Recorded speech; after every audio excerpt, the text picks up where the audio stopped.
although I've never met a card-carrying cartel member, okay, the cartel certainly has its fingers into the black market here. As the Hell's Angels have said many times, 3 people can keep a secret if 2 are dead.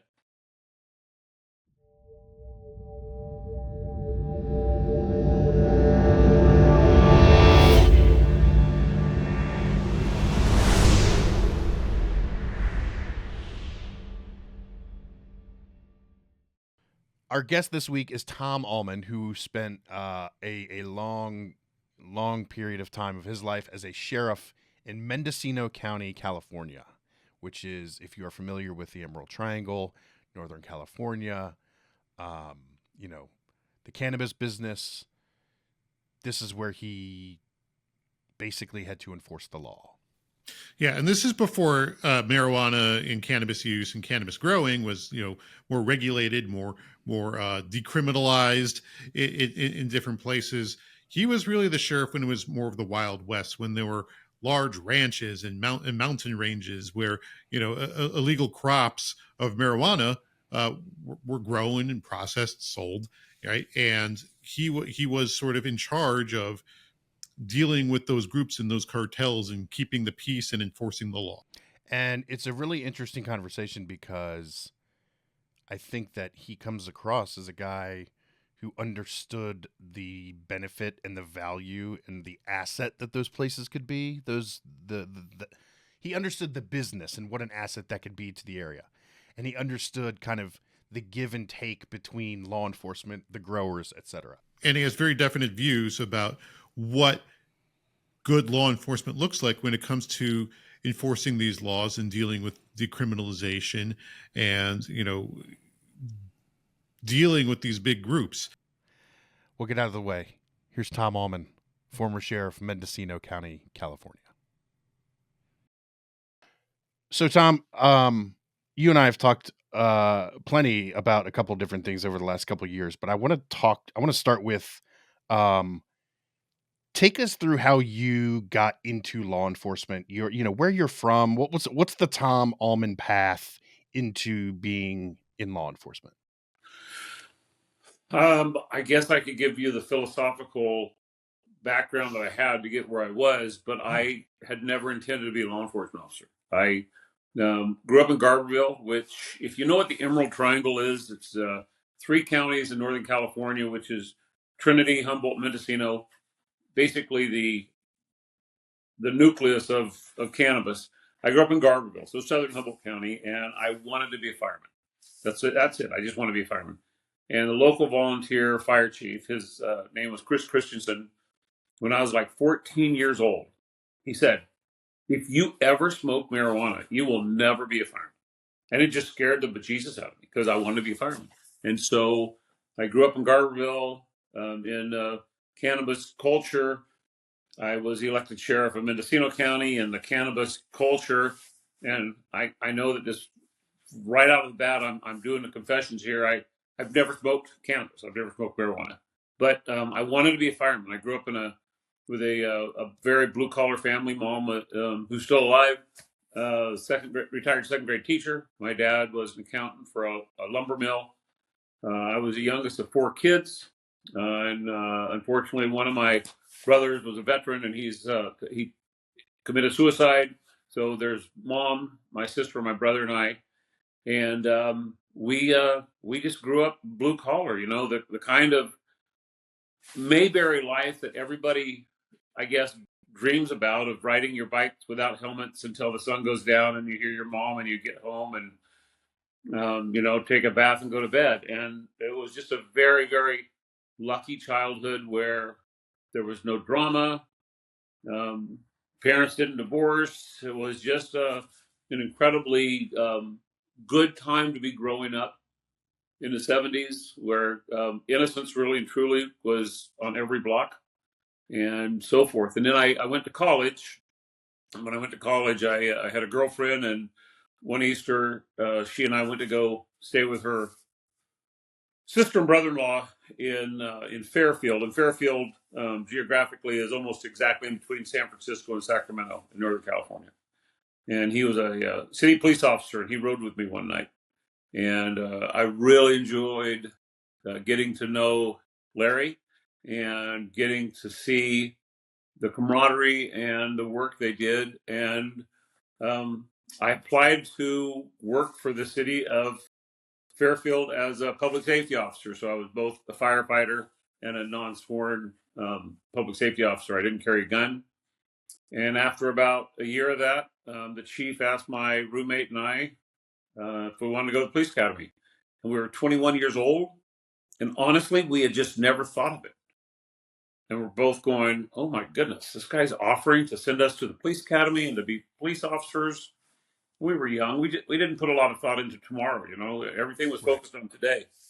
And so we said, what the heck, we'll try anything. And so we went to the police academy, and we both graduated. We worked together for 3 or 4 years. And then my then wife, which was not the girlfriend of the brother, but my then wife, and I knew that we didn't want to raise our family. We didn't have kids yet. We didn't want to raise our family in a metropolitan area. And Fairfield was about 100,000. And yeah, there were some gangs in there, and there were some crimes that I had never been exposed to. And so we moved to Mendocino County. I couldn't move back to my hometown of Garberville because there were many of my high school friends that were heavily involved in cannabis. And it was a very conscious decision I made to say, I don't want to be put in the position of arresting friends or family, Right. which I still was, on the outskirts of Humboldt and Mendocino. And so I still certainly dealt with classmates and relatives, so forth, and I dealt with them the same as anybody else. So I was a happy deputy. I mean, it's being a deputy sheriff in a small town is about as Andy Griffith as you can get. And you get called out in the middle of the night. They wake you up at home and they call you out. And you put on a pair of jeans and a uniform shirt and your gun belt, and you go take care of the matter, and then you go back home and go to bed. It's just a great life.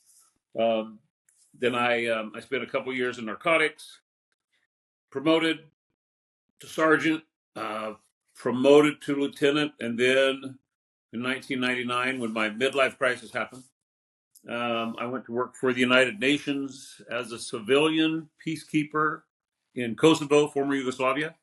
Oh, wow. And our kids were 7 and 9 then, and my wife said, "You want to do it? Do it." I mean, it basically paid the same as what I was making as a lieutenant. So I went to work in Kosovo for a year, then came back, and then the elected sheriff had retired, and I knew I wanted to run for sheriff in 2000. Well, in 2000, I knew I wanted to run for sheriff. So in 2004, the elected sheriff retired, and the board appointed another man to be the sheriff. And he was my boss, and he and we ran against each other for the position of sheriff. So yeah, I ran against my boss, and I won. And then I was very lucky. I was elected 3 more terms, so four terms. Was it And awkward to run against your boss? well, that's a pretty state. It would be like bringing your girlfriend home to your wife, to meet your wife, which wouldn't happen. Okay. But so I retired. And then a year after retiring, I probably had the best job in the world. I went back to work up at Humboldt County just as a deputy sheriff in this small ocean town called Shelter Cove. The closest other law enforcement officer was an hour away, and I was the only law there during my days on there. And so the county put me up in a nice house that overlooked the Pacific Ocean. I worked, I think Monday through Fridays, and it was just a great job. And the reason I say that is because if somebody starts in law enforcement and the first day of the academy, they say, "I can't wait to be chief of police," or "I can't wait to be sheriff," I'm going to say that person's probably in the wrong occupation, because you don't get into law enforcement to be the boss. You get into law enforcement really and truly, it sounds kind of Boy Scoutish, but you get in law enforcement to help people. It's fun to have teamwork and to improve your community. And when I was in Shelter Cove as just a resident deputy, I learned a lot of things. I learned that for the most part, and this was during the defund the police, during the anti-police riots that were happening all around our nation, but I learned that people don't mess with older cops. I had never thought of it. Really? They figure the guy must have got old for a reason, and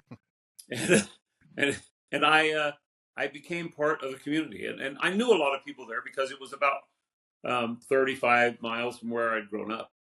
There were some of my classmates there who were no longer in the cannabis business, and it was a great time. And then, unfortunately, I had a heart attack, and then I went back to work, and then they told me, "Nope, you're done. Put a fork in you." And so I retired again. So um, that's basically my public safety life, and I've never regretted the steps I took to get me to the places where I went. It's Wow. interesting because that's a heck of a career. Thanks for joining us. No.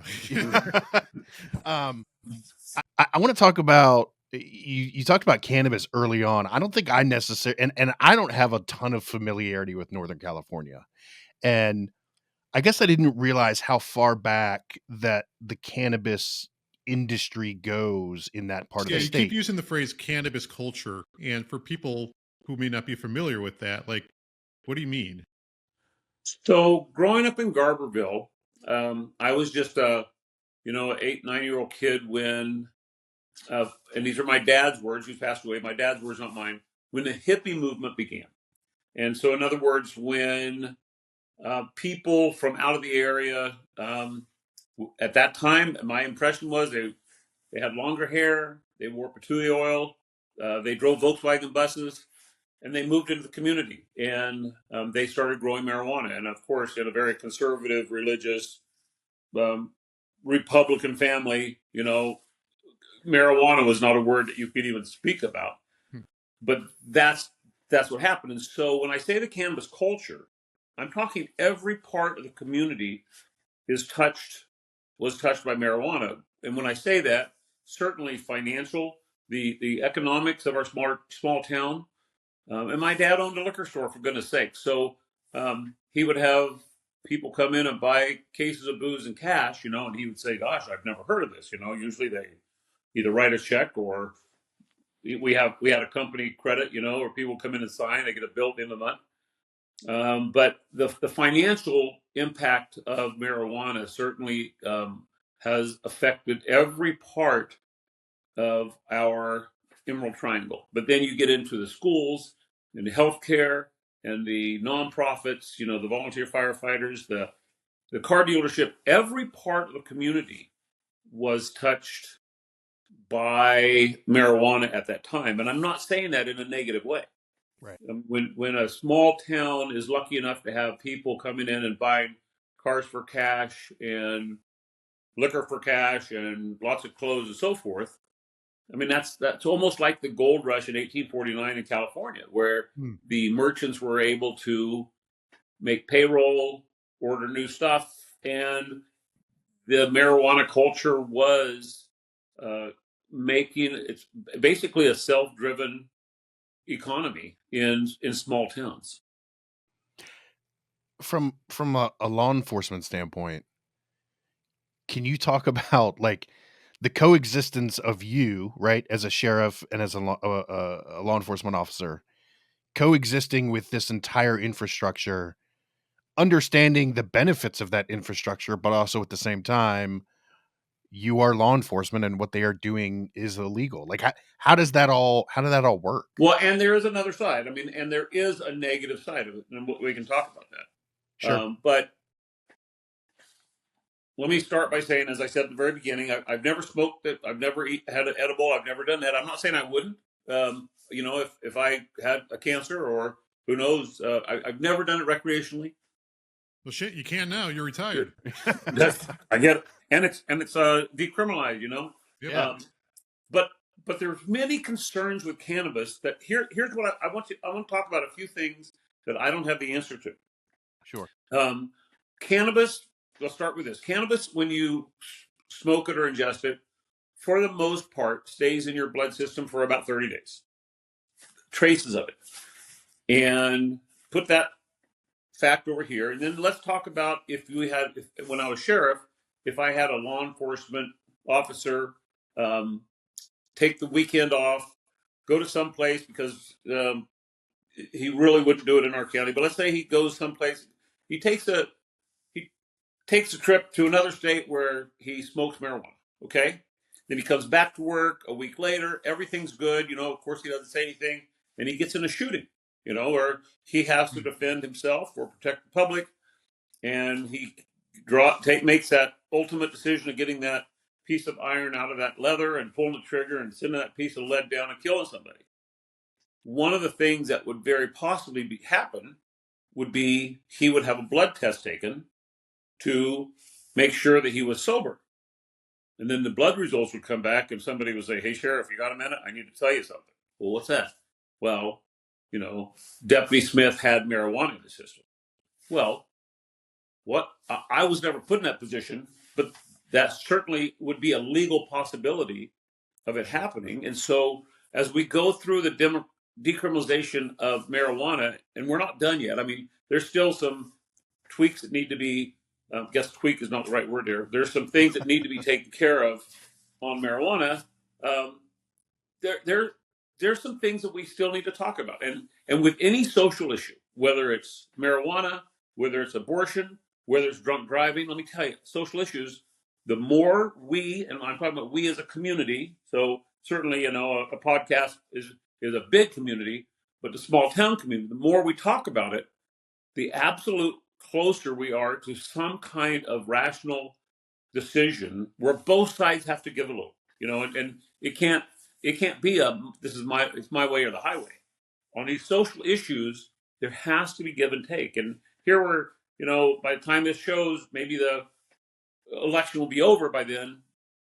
But there's people that when I watch TV, I say they just need to be put in a room. The two of them need to be put in a room and work this out with no one else listening, and then come out with some kind of answer on something. Because the small communities have to talk about social issues. And it's very often that the law enforcement officer in that small community could be the catalyst for that discussion, because he or she could be the only government representative in that whole community. I'm not saying government has to take care of our problems, but it just takes a leader. It takes a leader to say, we're going to discuss this and take care of it. And so with cannabis, it started by failing a statewide proposition, and then it went on to medical, and then it went to recreational, and then the floodgates were open. And what I say is it went from a whisper to yell, because when I was growing up, you would have a whisper conversation. You'd say, "Gosh, I think that person's growing marijuana." And then once Proposition 215, the medical initiative passed, people would talk about it. "Gosh, I think that guy smoked marijuana." But once recreational passed, you would have people moving into our community that had no type of conscientious ownership of our community, and it was yelling, "Hey, I think you smoke and grow marijuana." And the answer is, "You damn right, I smoke and grow marijuana. There's nothing you can do about it." And so the neighborhoods were topsy-turvy for a while, and for the most part they still are, because think of this. Think of, and this is a true story. This is not hypothetical. Where an 88-year-old woman called me when I was sheriff, and she was basically crying on the phone that she could not go into her backyard of her mobile home and trim her roses because the smell of marijuana was so strong. And so we sent deputies out there, and the guy who was growing marijuana was doing so legally. So there's not a law that says there has to be fresh air for everybody, but there was a law that allowed this person to grow marijuana. And she literally could not go out and trim her roses because the smell of marijuana bothered her so much. So nuances like this basically have to be taken care of at the small level. And so what our county has done now is basically if a community gathers and says, we don't want marijuana in our community, our Board of Supervisors has a process for that community to be a no-grow zone. And so it's a subdivision of zoning, which would allow people to be free from the smell. But on the other hand, it would allow people who do want to grow to go into a community where everybody else grows. And could that be taken care of at the national level? There's no way in hell it can be taken care of. There's too many voices. In a small community, you listen to the people who have the big problems, and it doesn't take a rocket scientist to sit down and figure things out. It just takes listening a whole lot and then coming up with some kind of solutions, but knowing that your answer may not be the final answer. It could be either totally thrown out later, or it could be something that's going to allow people a quality of life where they're not going to be bothered. And when people pay property taxes, when people want to live their life, honestly, their quality of life should be as good as the government could allow it to be without interfering with them. And I don't want to interfere with the growers. I don't want to interfere with the non-growers. I just wanted to allow the quality of life to be as low key as possible. And one of my goals was to keep marijuana off the front page of the paper. Because if I could get mental health, meth, and marijuana, my 3 M's, off the front page of the paper, then I knew that we were getting to solutions and people weren't upset. And those were things that we really worked to do. Long answer, but there you have it. I'm intrigued by sort of what you're, people growing marijuana everywhere. That's not really a context that I think a lot of people in America have, at least not in cities. I live in Chicago. Andrew lives in Atlanta. And well, there's marijuana here. It's decriminalized. Stepping outside and seeing bushes of it is not really something that we deal with. And, when Andrew and I were talking before this conversation, he's been to Mendocino County. I haven't. And he sort of paints this picture of, back before it was decriminalized, just, Mendocino County, you could tell better than I, is vastly forested. There's huge tracts of natural land. And I guess marijuana camps, illegal marijuana camps, back when it was criminalized, existed, and it was almost the Wild West. And that's something you have to deal with as a sheriff all the time, right? Well, not all the time. Not all the time. Before what we call hoop houses, the greenhouses, there was a marijuana season. Basically, plants would go into the ground right around Mother's Day, because our last frost of the year is around Mother's Day, and it would all be harvested by Halloween. And then once the hoop houses started, the homemade greenhouses, it went into year-round, where they use a process called light deprivation, which would take another hour to explain, but I have a pretty good concept of it.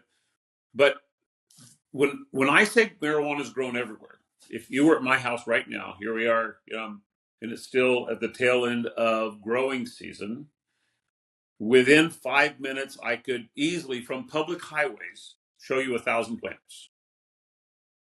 And some of it is row grown. I mean, just like corn grows in rows. And it's licensed. The government is, getting their piece of the action. People go to work there. They do their trimming, their watering, whatever. They pay Social Security. The owner of the property is paying workers' comp. And for the most part, the grows that we would see from the roadway are legal. However, black market is certainly a big part of it. To give you an example, right now in California, a good quality outdoor grown marijuana would probably be $350 a pound. But if you could figure out a way to get 20 pounds to upstate New York, you could get $4,500 to $5,000 a pound. So there's a business strategy for many people to say, let's get a license to grow legal marijuana, and then maybe 50% of it they'll pay taxes on, and the other 50%, one way or the other, will find its way to another part of our country, and a lot more money is being made.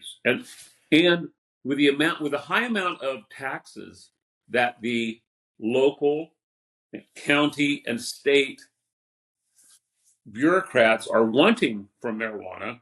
Some of these licensed growers, the only way they can make a regular living, let's say $150,000 a year living, is to get it on the black market. And I'm not sitting here and saying I support it, but I'm just telling you that government made a horrible decision at the beginning of wanting so much of the action that they almost forced these licensed growers to get into the black market just so they could make a decent living. And like I said, I'm not supporting it, but those are the facts that I see every day. We need to figure out how to make black market podcasts. That's the. Tom, let me ask you this. I think there's a perception for people who aren't familiar with kind of the cannabis universe in Northern California that there is before the decriminalization, there was a lot of, people like yourself, law enforcement, going up against these kind of like large organizations that had these huge grow houses, these huge operations. And when we use that phrase Wild West as if there was, like shootouts and various other things, is that accurate? And if it is, what were some of the things that you experienced, like from a perspective of having, an adversarial relationship with the people that ran these operations? Obviously it's different now, but before then, what were some of the things that you experienced? Well, I for me myself, I'm going to throw the word adversarial out, and it didn't Okay. apply because Okay. if I had a room of 20 people who love me and a room of 50 people who hated me, I know which room I'm walking in. I'm walking in 50 people who hated me because I wanted to sit down and talk to them, and I would meet with growers on a regular basis, and I wouldn't bring all my assistants with me and go out and collect license plates in a parking lot. That wasn't the purpose. The purpose would be, what can we do to figure out a solution to this? So, but let me give you a situation which you've never thought of, but it happens at least twice a year in Mendocino County. So let's assume there's people in these marijuana gardens. Let's not assume. I'll tell you, there's illegal immigrants up here who are from Mexico and they're in marijuana gardens and they're growing for the cartel. Okay, that's very factual. Although I've never met a card-carrying cartel member, okay, the cartel certainly has its fingers into the black market here. So, as the Hell's Angels have said many times, 3 people can keep a secret if 2 are dead. And when we have a homicide in a marijuana garden, and we go in, and there's a 25-year-old Hispanic male with no driver's license, no ID, no tattoos. We have no idea who he is. No one has reported him missing. We absolutely have a John Doe homicide where, there's very few suspects to follow up on because he and his 2 other friends were growing and they decided to kill him. And so then there is some mother in Mexico who for the rest of her life will wonder, why doesn't Jose call me on Mother's Day or today's his birthday, or what do I do with his Christmas gifts? And we can't even identify him. And some people would say, well, gosh, Tom, just run DNA and you can identify who he is. Well, DNA works. However, when you have DNA, you have to have something to compare it to. And when a person illegally crosses a border and his fingerprints aren't taken, we have no idea that he's here, then really, truly, he is an unknown person that, the government would ultimately cremate, after the autopsy, a full investigation, a homicide investigation is taken, and it just goes into the cold file because there's no way to identify him. So that's an offshoot. We were talking about some of the negative aspects, that's an offshoot of the marijuana, and there's several others, but that's specifically probably the most extreme, because for a law enforcement officer, solving a homicide is the most important investigation that they can do if you can actually solve a homicide. So it sounds like go ahead. It's such a bleak example, and I know it happens all the time. It's almost,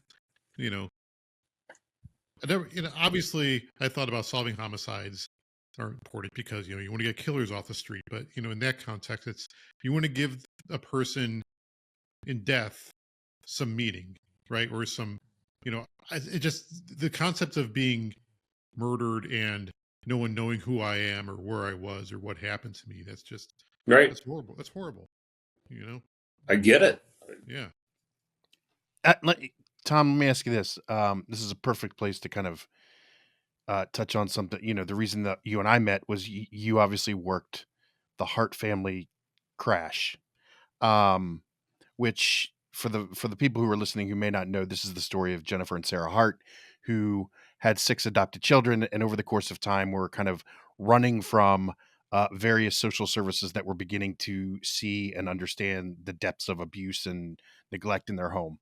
And she drove the entire family off the cliff in Westport, California. Can you talk a little bit about that case and what that case kind of, exposed for you that you may not have necessarily seen prior to it as a sheriff, as a law enforcement officer? I thought we only had an hour because it'll be a 2-day answer. But let me briefly show you. Number one, Sure. I wrongly used the word accident the first 3 days of that because there was no accident at all. It was an intentional act, and both of them murdered their children. And the death certificates after our coroner's inquest clearly say that they died from suicide and that the children died from homicide. That case was probably the first or last straw on my camel's back to cause me to retire because number one, dealing with 8 deaths, 6, 7 children is tough for anybody. And, people talk about first responders. I had my deputies down in the ocean, picking up bodies of dead children because their 2 mothers decided that they were tired of running and they were just going to murder the children. And so that affected the firefighters, the ambulance, the CHP. It certainly affected me. Those affect everything. But here's what I learned, that this gets so little attention. And I've gone to Washington. We've done 2 significant movies on this, and I've been able to talk about it. But here's the problem. Here's a fallacy we have with our social service system. If an adoption is taken care of, a child is adopted, and an accusation is made of child abuse. Whatever child abuse is, choose your child abuse, whatever it is, sexual, physical, mental, who knows what, okay? And the local child protective services, CPS, contacts, the foster parent. If that foster parent moves to a different state and does the exact same thing, that first case is basically forgotten about. Social service documents it and says, no, they don't live anymore. Not my problem. I'm out of here. I'm going to move on to the next case. And that's what happened here, from Texas to, I think, Missouri and Oregon, Washington, and ultimately Iden, California, where, in my humble opinion, there should be a national database for CPS allegations. And I'm not thinking outside the box of this. We have a national database right now for everybody who owns a firearm. Okay, if you guys own a firearm and law enforcement contacts you, they would be able to find out every gun that is legally registered to you. There's a national database for mental illness because if someone is deemed to be mentally ill, they're prohibited for 10 years for possession of firearm. There's a national database for domestic violence restraining orders because if you have a restraining order against you, you can't have a firearm with you. And so what I'm saying is, we're not trying to reinvent anything here. What I've told my congressman and what I've told certainly our state Senate is, for CPS allegations, sexual, physical allegations of abuse, there needs to be some type of data collection system that has the name of the agency that is investigating it and the phone number to the detective unit that can research it. Because when these 2 parents moved from Texas to, like I said, I think it was Missouri, Missouri did the uh, criminal investigation, but they didn't know about Texas also doing investigation. It was Minnesota. And then when the parents moved to Oregon and there was an allegation, the sheriff's office didn't know that there were two other allegations in our nation and in Washington. And then, for the most part, the only way we found out about it is after everybody was dead and our detectives are trying to put the pieces together. They went, wait, so these two white women adopted 6 black kids from Texas, and we were having to notify the relatives of the children in Texas, and the relatives of the kids in Texas were saying, we didn't want these adoptions to happen. We wanted those children ourselves. But the fallacy was that there was no data collection system for the allegations or for anything. And so all you have to do is move across the state line, and I guess you're going to be clear. So while That's insane to me. our politicians in Washington are arguing over, whether they should do an open investigation on if somebody, went into the wrong bathroom or not, or pulled a fire alarm or something, I'm saying maybe their time would be better used to take care of some things that genuinely affect people in America. What's the resistance of having that data? Like, who's resisting? There's nothing sexy about it. There's if some congressman said, I want to put this, into the law, you'd have the rest of the congressmen yawn and say, there's got to be something better we can talk about. That's insane to me. Yeah, you're right. There's a database for firearms. There's a database for mental health. There's a database for killers. There's VICAP. There's all these databases for DNA, for everything. But there's no way to track children who are adopted. No. So I'll just say, when I started working on this story back in 19, when you and I first met, very few things get me outraged. But the more I read about this story and what it really was a story about, which is if you abuse a child and go across a state line, the clock resets to 0. Nobody knows who you are. There's no tracking. There's no system in place whatsoever.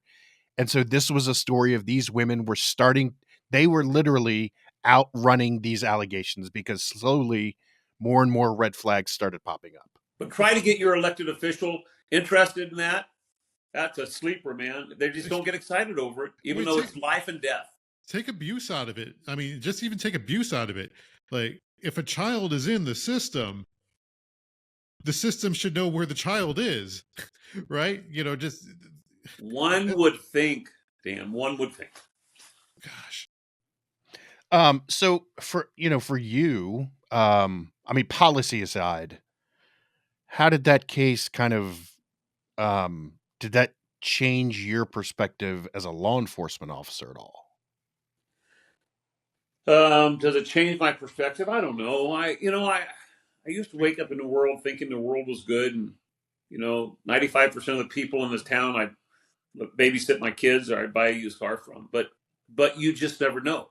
These women led not 2 lives; they led about 5 lives. Yeah. And the more you learn about the story, more you realize, I guess, how easy it is to do that, to live separate lives and so forth. Obviously with social media it's a lot more difficult. But boy, the lives these women and kids were having at home was entirely different than the lives that their community saw, because they had this huge cult following. There's an infamous picture of the one young man whose body was never found. Devante. Hugging the Portland Police Department sergeant where they're both crying. It was a picture that went viral when that picture was taken. And that was when during the Bernie Sanders movement, these kids were all dressed up by their mothers wearing Bernie Sanders shirts. And, they'd go to Bernie Sanders functions and they were known because his family of 8, 6 black kids, 2 white moms, and, they sing Kumbaya and the world's a better place because of optics were everything to this family. Absolutely. Optics were everything. Yeah. And then the truth is those parents were so cruel that if one child misbehaved, all 6 kids had food withheld from them for like 2 days. And the kids would break out of their house and go to the neighbor's house to get a can of beans and then get in trouble for doing so. So yeah, optics was everything. Yeah. I wanted you mentioned earlier you were talking about the Hells Angels. And at the risk of sounding, you know, like I just see something on TV and assume it's the way it is. Um, uh, I was a big fan of the show Sons of Anarchy, which obviously outlined a lot of the biker gang culture, and specifically in Northern California. Was that a culture that you dealt with or had experience with in Northern California during your time? Not too much in a negative way. Um, I'm not going to sit here and say what some people have said, that Hells Angels are just regular Joe Blows, walking down the street, because they're not. However, um, just like anything else in life, business, marriage, you name it, employer, employee, communications is important. And I certainly had some type of communication with several outlaw biker gangs, to the point where I could convey messages to them that they shouldn't be doing what they're doing. Um, you know, I would like to think that every cop in the world wants one thing, and that's a safe neighborhood. Whether wherever he or she works, a safe neighborhood. And so whether it's the Hells Angels or choose whichever group of people you believe is the most evil people in the world. And I'm not saying Hells Angels are. I'm just saying choose that group. If a law enforcement officer makes a valid attempt to sit down and have a discussion with him, you're going to be able to have some kind of dialogue. And if they're uncomfortable with a law enforcement officer talking to them, they might even move away. I'm not saying you need to move away from here, but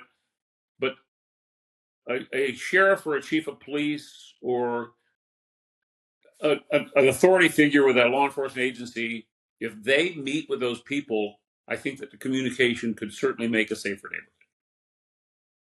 You talk a lot about communicating with, criminals, people perhaps with nefarious intent. And I'm wondering how much of your experience in California was informed by your experience in Kosovo. You're a peacekeeper, right? And you talked about that in, sort of when you were talking about your life, but like, what was that like? What did you have to do? What did you learn? Well, before I give you the answer, Sure. I'm a conservative person, but when I got back from Kosovo and I came back to my rank of lieutenant, one of the deputies referred to it, "Oh, that was the year you became a liberal." And I said, "Well, what do you mean?"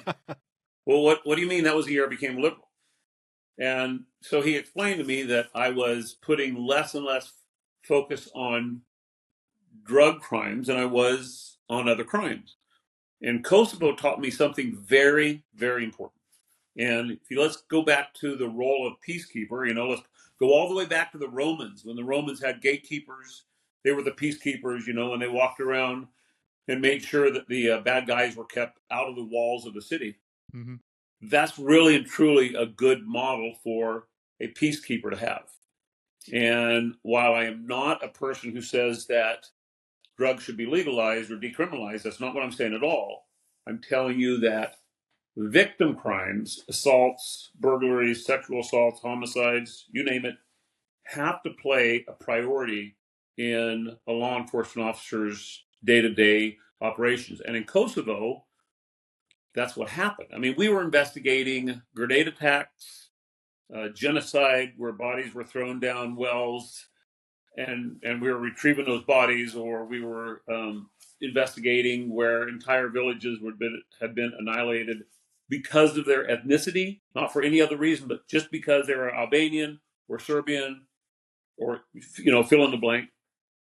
And so while it certainly wasn't the year I became a liberal, it was the year that I was able to differentiate in my world the priority of crime fighting. And crime fighting, you go after, let's say this. Let's say you have 30 burglaries in a city in one night. That would be a lot of burglaries. But let's just assume you have 30 burglaries in a city one night. That doesn't mean you have 30 burglars. That might mean you have 2 burglars that are really good at what they do. Mm-hmm. And so the focus of that law enforcement agency should be, let's catch these 2 thugs and stop these 30 burglaries a night. Now, if you have 30 homicides a night, and I guess only in Chicago would that happen. You could have 30 different murders, unless it's a gang situation where you go and wipe out a whole family. So homicides are the most important. Rapes are very, very important to solve, but crimes such as property crimes and victim crimes have to be the highest priority of law enforcement above other crime. Now, the first time you came across one of those scenes, of genocide or ethnic cleansing, that must have been so outside of your context of everything else you've done before in law enforcement. What was that like for you? Well, I think that's what causes a guy to go home at the end of the evening and think about what he's done in his career and how his career could be different. Because when you have a family of 6 that are all murdered and thrown down a well, for the purpose of that was to ruin the well so the community couldn't have a well anymore. I'd say, well, gosh, 6 people lost their lives over this one. But it causes you to stop and realize things in America aren't as bad as some of our politicians are playing them up to be. It's pretty good when we still have law enforcement officers who are dispatched to a barking dog at 2:00 in the morning, whereas other communities can't get law enforcement to respond to a family of 6 that was killed and thrown down a well. You must have taken a lot with you when you left.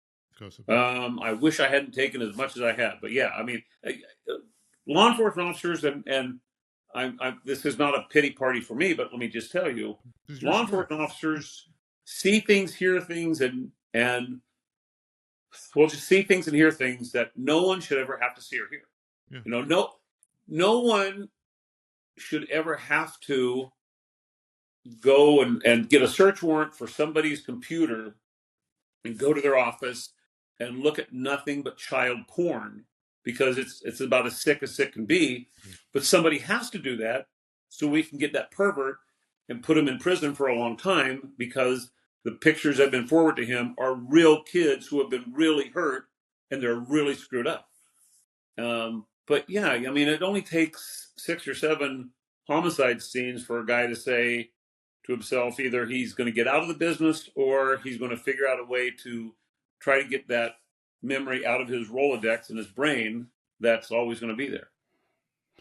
I want to kind of circle back to and kind of dovetail on what Dan was asking you about communicating, right? And the importance of communicating with people in the community, whether they are needing your help, whether they are on the other side of the law.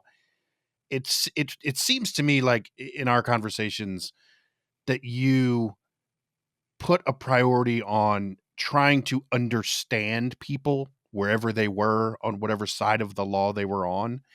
I guess my question is that accurate? And, if so, why was that important to you? What made that a pivotal part of your style of being a sheriff and an investigator? Andrew, if I ever had a deputy even think about using the frame or the term, it's us against them, it would be time for a shut door conversation. Because the more you talk about us versus them, you find out, I don't care who you're talking about. You could be talking to, with the exception of, mass murders, with the exception of Charlie Manson's and things like that. But us against them isn't it, because there is no them. It's only us. And if the 3 of us sat down for a beer for 1 hour, we would find out that we have so much in common with each other that, you're going to say, gosh, you could be my brother, you could be my best friend, whatever. And there are people who may be holding the title of being a bad guy in the community, but if somebody could sit down with them and talk with them, that person could turn around and become one of the best community leaders in that community. And so law enforcement can't be us against them. If there is, that means that when a cop, he only has cop friends, he only goes to stores that are cop friendly. Well, I didn't want to think about that. And so that's why I would rather, as I told you, go into a room of 50 people who hate me, because one of two things. If I walk into that room of 52 people who hate, or 50 people who hate me instead of the 20 people who like me, when I walk out of that 50 person room, there's two things that I can know for sure. They're going to know a lot more about me, and I'm going to know a lot more about them, and we're probably going to get along next time we meet. And when you have a community, and we have in Mendocino County, we have 11 Native American Indian reservations, and have the Europeans mistreated Native Americans? Of course we have. But there has to be a communication to get past that stigma that is happening now, and make sure that the pendulum doesn't swing the other way. Let's treat everybody as equal, because really and truly we really are. I think there is definitely a us. There probably has been for a long time an us versus them mentality in policing, and versus the policing the community across the United States. Mendocino County, maybe, sounds like you've done some work in progress in really addressing that. But what can be done sort of in police departments nationally to alleviate that? Couple things. In Kosovo, there were 400 Americans that were all United Nations peacekeepers, mm-hmm. and they didn't put us in barracks. They didn't put us in a hotel. We had to rent from the community, and this was a country where the Serbs and Albanians had been fighting since the Turkish skirmish, back in the 1400s.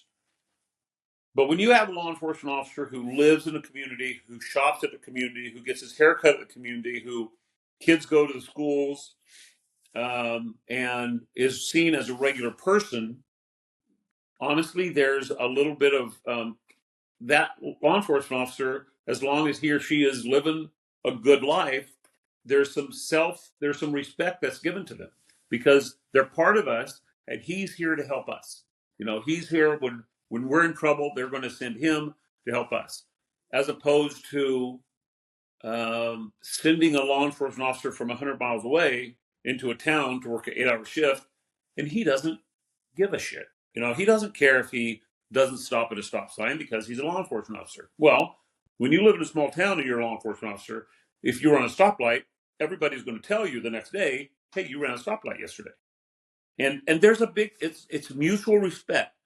And I don't want to sound like an authority on community policing, because I'm not. But I can tell you that Andy Griffith, it's the third time I brought that conversation up in this podcast. He certainly understood it before it was a thing to say, community policing. He understood that, if you treat Otis with respect, that when he's drunk, then when Otis is sober, he's going to treat you with respect. Because if you treat someone like an animal on the inside, and I use this example for our jail, if you treat someone like an animal on the inside, they're going to treat you like an animal on the outside. And tomorrow, when you're at Safeway and you're standing behind a guy that you called a piece of shit yesterday, and he's there with his family, he's not going to have too much respect for you. So, and I want to talk about the jail for a little bit, if you don't mind me changing. Go for it. Almost every new employee I had, if I was in the office that day and I could take an hour of their time, I would give them a tour of the jail. And there was a purpose for this. It wasn't to say, this is our jail, let's keep it full. It was actually just the opposite. This is our jail. Let's do everything we can to try to keep some of our beds empty. But then when we would leave the jail, I would ask the question to the new employee, what's the difference between us and them? And 9 out of 10 times, if not more, they would say, well, they're bad people. I'd say, no, that's really not the difference at all. The difference is they got caught. And everybody, myself included, has done things that, if it was fully investigated, very possibly could end up in 1 or 2 days in jail, or who knows, maybe a lifetime in prison. I hope not, but that could happen.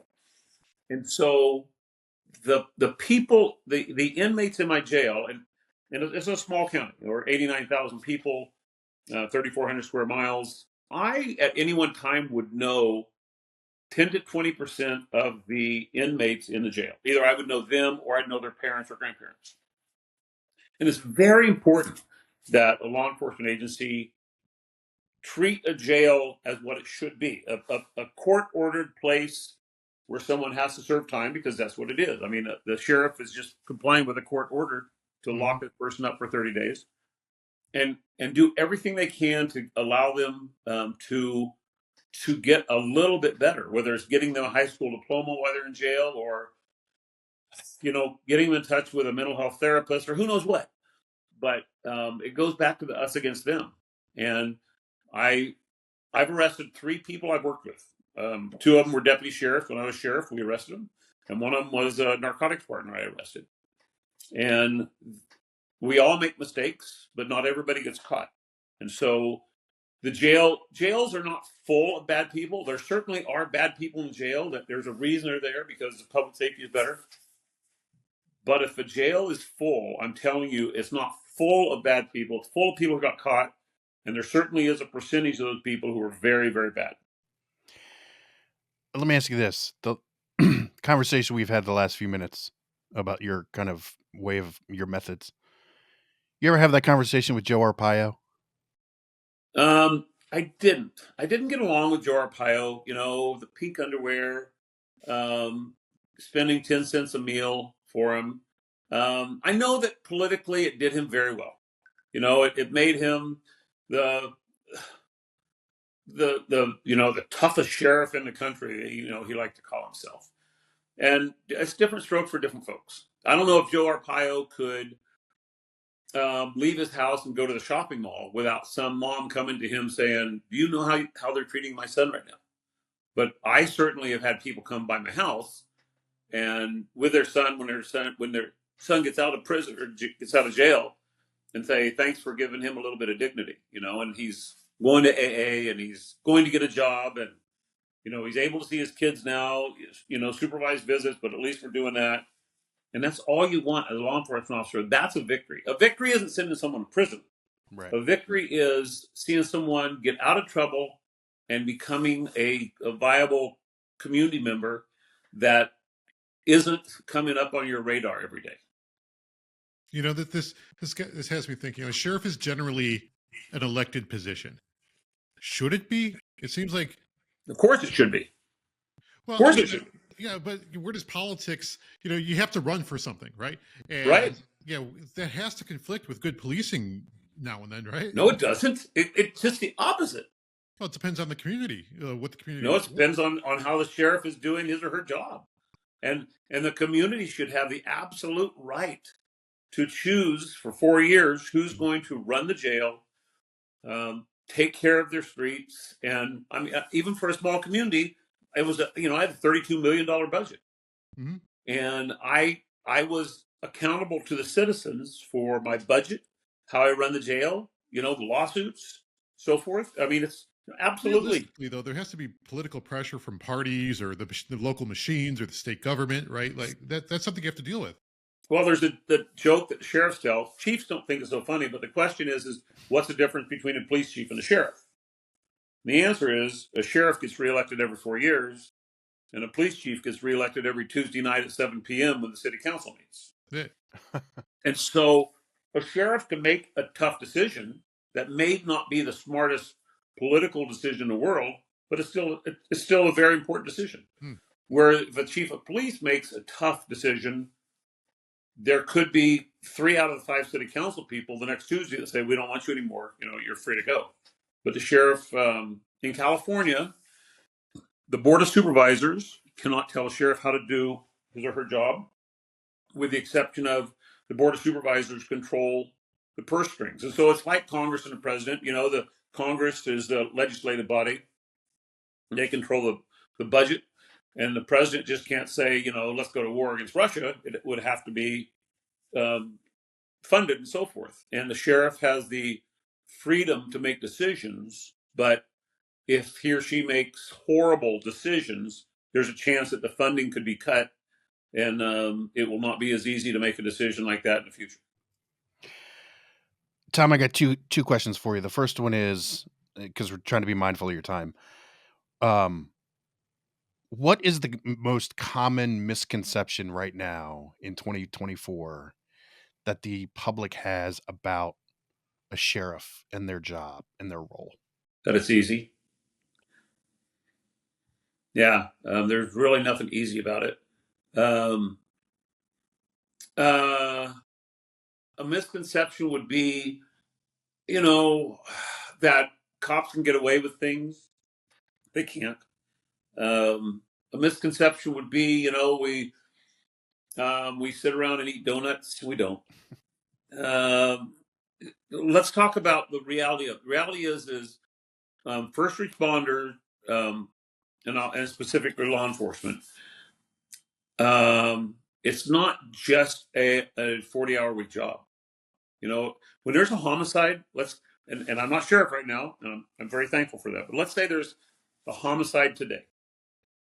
I'm telling you, there would be 5 detectives that would probably go a minimum of 48 hours without any sleep. They would go to the scene. They would start talking to family and contact. You want to find out the last 24 hours of this person's life, and it's really and truly hard work. However, it's extremely rewarding. To get a genuine homicide conviction. Oh my goodness, it's so rewarding to find a lost kid who's been missing for 5 days in the woods.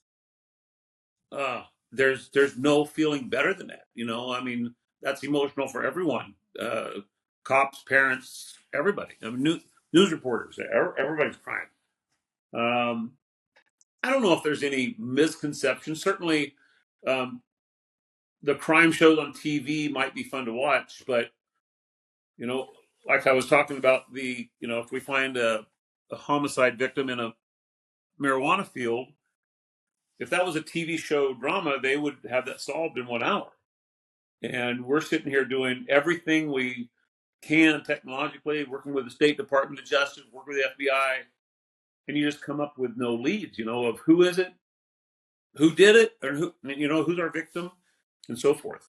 And the cop goes home at the end of the day feeling as if they didn't quite do their job the right way because we can't even identify who this person is. Before we let you go, we'll ask you the question we'd like to ask everybody at the end. What didn't we ask you that we should have?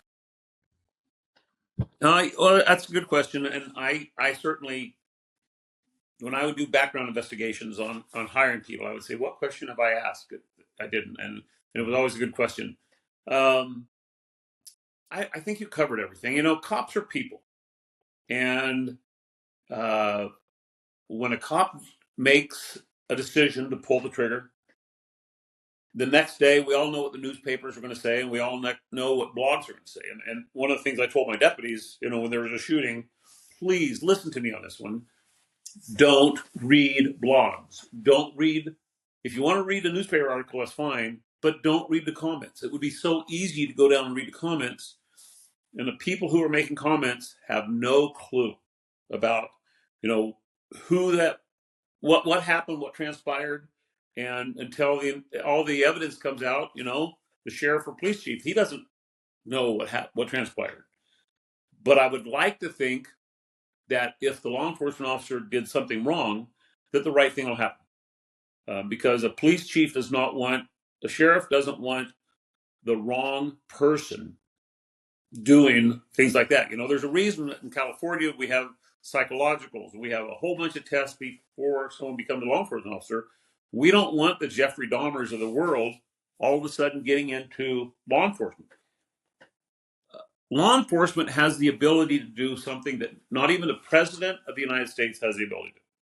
Think of this. And if I ask you two other than your family, if I ask you what your most important possession was, you probably wouldn't come up with what I believe is the correct answer. And the correct answer is freedom. And a law enforcement officer has the ability to turn that red light on, stop you from driving down the road, get you out of the car, put those cold handcuffs on you, put you in a caged unit, take you to the jail where you're going to get one phone call. You're not even going to be able to wear your own clothes, and you're going to be there until you see a judge. Well, our system allows it. That's part of the criminal justice system. But what I'm telling you is that law enforcement officer has made an incredible incredibly important decision, to take away your freedom. And I hope that we all understand that freedom is one of the most important things that we own, and we just can't just give it up for the sake of security. I mean, freedom is freedom. And I'm really happy that the vast majority of law enforcement administrators that I know would have said the exact same thing that I would have said. There are 58 sheriffs in California, and the 58 sheriffs would get together when I was sheriff every 3 months. All the sheriffs would get together, and there would be a round table where everybody, there's nobody else in the room, just the sheriffs, and you're allowed to talk about anything that you can talk about. And for the most part, people are like-minded to the way that this conversation that we've had for the last hour or so has gone. Of a professional law enforcement officer just wants people to have their freedom, but be responsible. That's it. And when you screw up, you screw up. Whether it's a cop or a non-cop, when you screw up, you screw up. Yeah, I mean, enforcing that freedom, choosing to take someone's freedom, that's a lot of responsibility in that decision too. The responsibility should be a two-way street, So absolutely, it's two-way street. Yeah. But since my retirement, just to get a little sideshow here, I took and I passed a real estate exam, and I'm a realtor. If I sell a piece of property right now, or if I offer to sell a piece of property, I do a 27-page contract to the very first step to sell that property. But when I was a law enforcement officer, if I arrested a drunk driver, so I took away their freedom, I took them off the street and I took them to jail, I would fill out 2 pieces of paper before I went home. And I'm not saying that selling a house is, the most important thing in the world. But I'm telling you that taking away someone's freedom is very, very important. And and I do not want to increase paperwork in law enforcement, but I'm just using it for example that that in America, the process we use to take away someone's freedom, I hope that it will always be a fair process to where it doesn't get overrun by the judicial system or the legislative branch and change, because we have some good people in charge of law enforcement right now. We really do. And when there's a bad apple, get them out of the bushel, man. Get them out, because we don't need bad apples in law enforcement. Tom Allman, we can't thank you enough for your time. We really appreciate it. It was a great conversation. I enjoyed kind of talking about some of this stuff with you. Yeah, thank you so much. You're welcome, guys. Keep it up.